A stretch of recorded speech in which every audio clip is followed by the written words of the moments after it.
Waves and Optics Session 6. Forced Vibrations. In the previous session, we had derived a differential equation for a particle executing steady vibrations driven by an external sinusoidal force of the type F is equal to F naught sin omega t. From a brief analysis of the mathematics involved in the differential equation, we found an equation that completely describes the instantaneous displacement of a particle under forced vibration. The complete solution x under forced vibration is a resultant of two displacements, namely x1 and x2, given by x1 is equal to c naught into e to the power minus rt sine of qt plus phi. Let's consider this as equation 1. x2 is equal to b sine of omega t minus xi. Let's consider this as equation 2. Therefore, x is equal to x1 plus x2.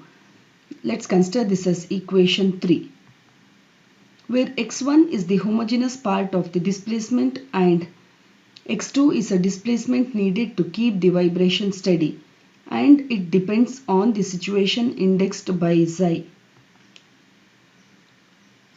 In equation 1, C0 and phi are the amplitude and phase of x1 given by C0 is equal to 2 times square root of AB. Let's consider this as equation 4. Here A and B are arbitrary constants assumed such that phi is equal to tan inverse of minus I times A plus B divided by A minus B. Let's consider this as equation 5. In equation 2, B and xi are the amplitude and phase of x2 given by B is equal to F naught divided by omega naught square minus omega square whole square plus 4r square omega square whole to the power half. Let's consider this as equation 6. Xi is equal to tan inverse of 2r omega divided by omega naught square minus omega square. Let's consider this as equation 7.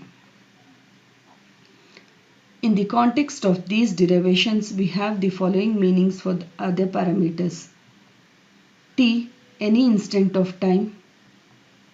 Phi, phase of x1 at t is equal to 0. R, reaction. Omega naught, natural frequency of the oscillator. Omega, externally applied frequency. Q, which is equal to square root of omega naught square minus r square. Xi, the phase of the applied force at t is equal to 0. This section contains what is resonance, expression for the frequency of resonance, expression for the phase of x2 at resonance, a few general remarks on resonance. Resonance implies B tending to B max, which implies omega is equal to omega naught. The vibrating system is said to be in resonance when the amplitude of the steady state part of displacement x2 becomes maximum, that is, B is equal to B max, which implies F naught divided by omega naught square minus omega square whole square plus 4r square omega square whole to the power half. This implies infinity. Let's consider this as equation 8. This implies omega naught is equal to omega and B max is equal to F naught divided by square root of 4r square omega square. Let's consider this as equation 9. This implies that resonance occurs when the natural frequency of the system is equal to the frequency of the externally applied force. Resonance. Expression for xi under resonance. At resonance, omega is equal to omega naught, so that equation 7 gives xi is equal to tan inverse of 2r omega divided by omega naught square minus omega square. This is equal to tan inverse of infinity, which is equal to pi by 2. Let's consider this as equation 10.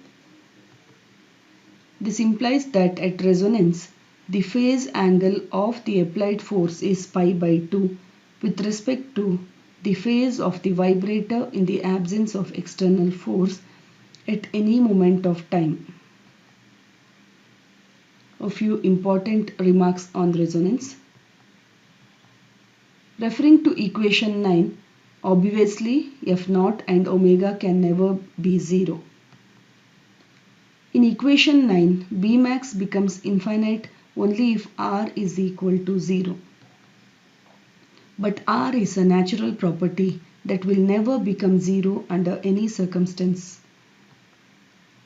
As R tends to 0, B tends to infinity, and the system is eventually destroyed due to resonance. Hence, in reality, B will never become infinite. Instead, as B tends to infinity, the reaction R grows so that B is limited to equation 9. Thank you. Hope you have understood the concept.